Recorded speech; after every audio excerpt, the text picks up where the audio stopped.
Vores studietur gik til Island, nærmere bestemt Reykjavik. Og ved vores besøg fandt vi en problemstilling, som vi tænkte var interessant. Hvad er de overvejende forskelle mellem transportmidlerne i Reykjavik og København?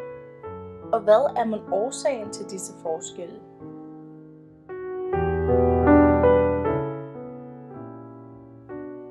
Hvilke muligheder har Island inden for grøn energi? Hele 85% af Islands samlede råenergi kommer fra vedvarende energikilder, der her primært er vandkraft og geotermisk energi, og Islands elektricitetsproduktion er næsten 100% bæredygtig. De resterende 15% af den samlede råenergi er tildelt til olie og gasser, som primært bruges i transportmidler som fly, busser og i særdeleshed i de private personbiler.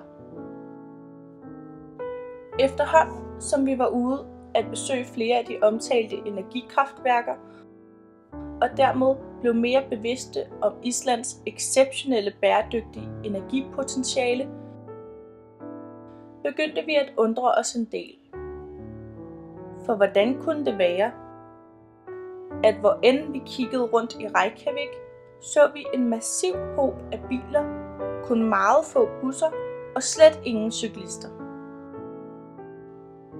Man skulle tro, at et veludviklet land som Island ville forsøge at udnytte sin grønne energi 100% og ikke blot de 85%, som lige nu er tilfældet.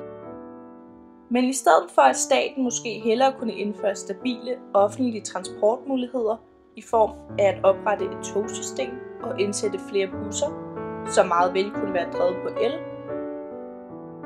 vælger islænderne altså at sætte sig ind i sin bil, selv hvis de bare skal 800 meter ned ad sin gade.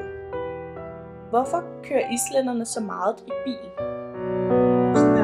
The distance, we don't have trains, and the bus system is not so good. That's the three reasons why we. And also we have at winter time we have bad weather, and that is not nice walking, or it would take much longer time with buses. So that's why we use the car so much here.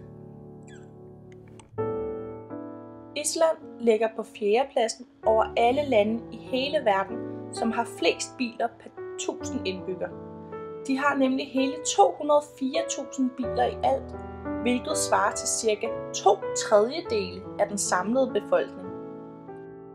Til sammenligning har ca. kun 1/3 af den danske befolkning en bil, og Danmark ligger dermed på 33. pladsen, og vi er også det land i Norden med færrest antal biler per 1000 indbyggere. Da vores islandske partnerelever havde boet hos os i et par dage, og dermed prøvet at cykle til skolen og også rundt i byen med os, spurgte vi dem om, hvad de synes om det. Og de sagde: "Det er rigtig sjovt at få lov at opleve, og vi synes, det er fascinerende, hvordan cyklisterne her kan komme frem så let. Hjemme i Island er det stort set kun yngre børn på vej til skole, som bruger en cykel. Men der er næsten ingen cykelstier, så de få, der cykler, bruger for det meste fortovene." Vi spurgte dem også, om det at cykle til gymnasiet var noget, de måske kunne overveje også at gøre derhjemme. Men til det brød de blot ud i latter og svarede: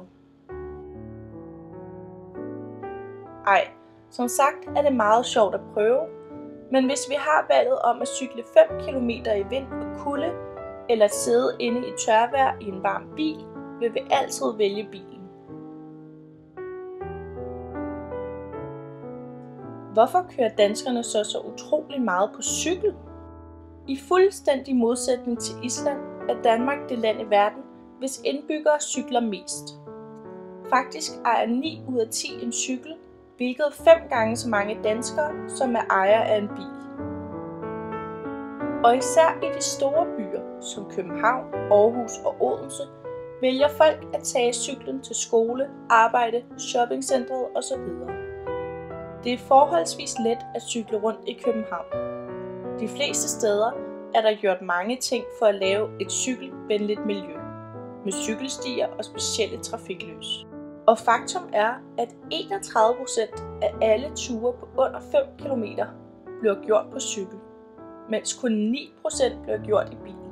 Og undersøgelser viser, at 56% af de danske cyklister vælger denne transportform, fordi det alt andet lige er den hurtigste, mens 29% gør det simpelthen fordi det er den billigste metode.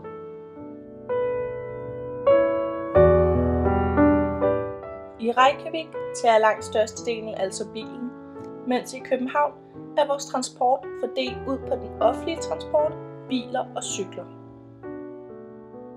Samtidig er det selvfølgelig også et spørgsmål om kultur og opvækst. En stor årsag til, at vi cykler til skole hver dag, er jo også fordi, at vores familie har gjort det i generationer, og alle andre gør det nok i løbet af sit liv. Og det forventes dermed også fra samfundet af, at vi selv tager cyklen i hvert fald nogle gange.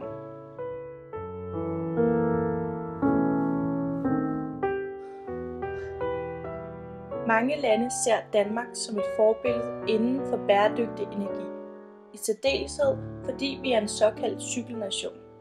Og spørgsmålet er så, hvorfor tager flere regeringer verden over ikke initiativ til at få deres landsfolk til at benytte cykler i stedet for de CO2-krævende biler?